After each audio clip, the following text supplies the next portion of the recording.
Important विषय था कर्मचारियों की तरफ से कि हमें अश्योर्ड अमाउंट एक चाहिए, जो बहुत लॉजिकल और वाजिब रिक्वायरमेंट था।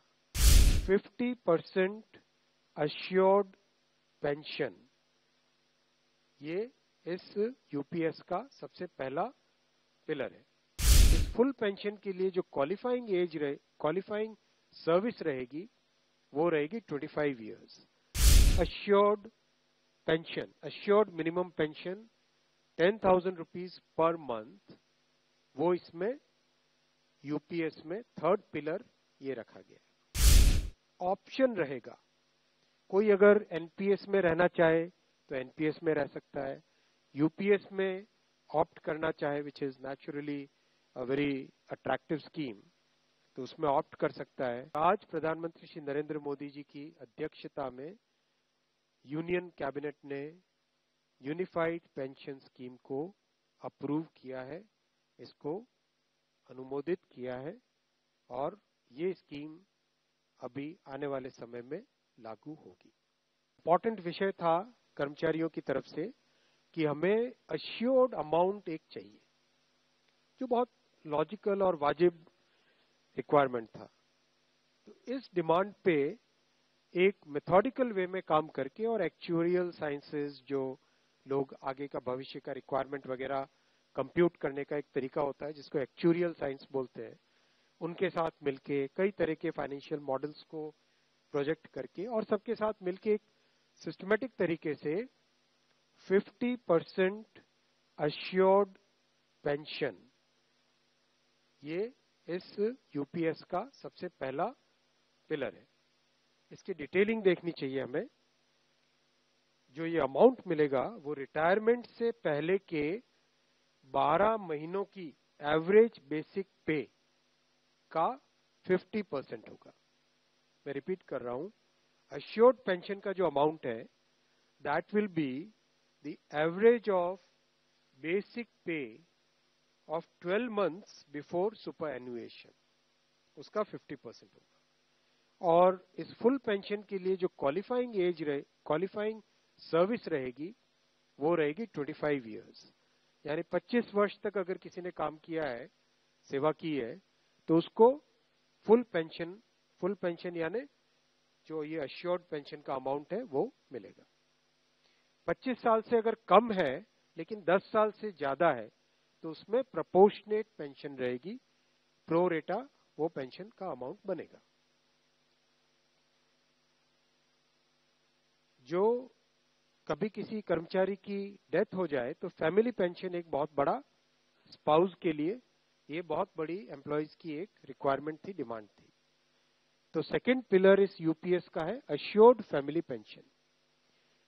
किसी भी कर्मचारी के डिमाइज से पहले, इमीडिएटली पहले जो पेंशन थी, अमाउंट था, उसका 60% मिलेगा एम्प्लॉय के, डिसीज्ड एम्प्लॉय के स्पाउस को। ये सेकंड पिलर है। थर्ड पिलर है अश्योर्ड मिनिमम पेंशन। कई बार देखा कि सर्विस कम होती है और कंट्रीब्यूशन जितना हुआ है उससे एक सफिशिएंट अमाउंट नहीं मिल पाता था, और ये अपने आप में एक बड़ा विषय था केंद्र सरकार के कर्मचारियों का और एनपीएस में जुड़े सभी कर्मचारियों का। इसीलिए एक minimum assured pension, assured minimum pension 10,000 rupees per month, वो इसमें यूपीएस में थर्ड पिलर ये रखा गया है। इसके साथ आगे वाले पॉइंट को जोड़ के करेंगे तो अगर डीएनएस रिलीफ यानी महंगाई से रिलेटेड रिलीफ जो मिलेगी तो वो आज की तारीख में होते होते करीब करीब 15,000 रुपए पर मंथ हो जाती है, which is a substantial relief part of this entire pension system. Fourth pillar है इन्फ्लेशन के साथ इंडेक्सेशन। जैसे केंद्र सरकार के एम्प्लॉयज के लिए सैलरी में डीएनएस अलाउंस होता है, उसी पैटर्न पे जो इंडेक्स है, सेम इंडेक्स को यूज करके all India consumer price index for industrial workers, इसको यूज करके assured pension, assured family pension और अश्योर्ड मिनिमम पेंशन, इन तीनों के तीनों जो आपने पिछले पेज पे ये तीनों पिलर्स देखें, assured pension, assured family pension और अश्योर्ड मिनिमम पेंशन। इन तीनों के ऊपर इन्फ्लेशन इंडेक्सेशन डीएनएस रिलीफ के बेसिस पे मिलेगा, डीआर, डीए की जगह डीआर, डीएनएस रिलीफ। पांचवा पिलर है इस स्कीम का lump sum payment at superannuation in addition to gratuity. ये एक तरीके से बहुत ही इंपॉर्टेंट और बहुत ही बड़ी एक रिलीफ मिलेगी। जब सुपर एन्युएशन होता है तो उसके बाद में इंसान अपनी लाइफ को प्लानिंग जिस तरह से करना चाहिए तब कई बड़े खर्चे आते हैं, इसलिए ये लंप सम एक अमाउंट तय किया गया। यह है कि हर 6 महीने की सर्विस के लिए monthly emoluments which means pay and DA combined, उसका 10% अमाउंट।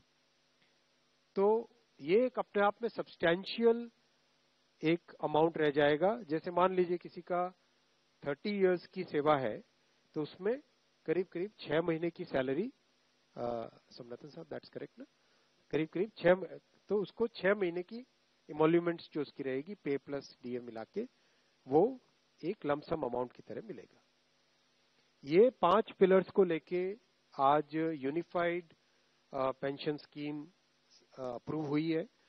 ये स्कीम केंद्र सरकार के करीब 23 लाख कर्मचारी, करीब 23 लाख एम्प्लॉइज हैं, उनको इसका बेनिफिट मिलेगा। ऑप्शन रहेगा, कोई अगर एनपीएस में रहना चाहे तो एनपीएस में रह सकता है, यूपीएस में ऑप्ट करना चाहे which is naturally a very attractive scheme, तो उसमें ऑप्ट कर सकता है। प्लस राज्य सरकारें अगर इसी फ्रेमवर्क को, इसी आर्किटेक्चर को यूज करना चाहे तो राज्य सरकारें भी इस आर्किटेक्चर को यूज कर सकती है।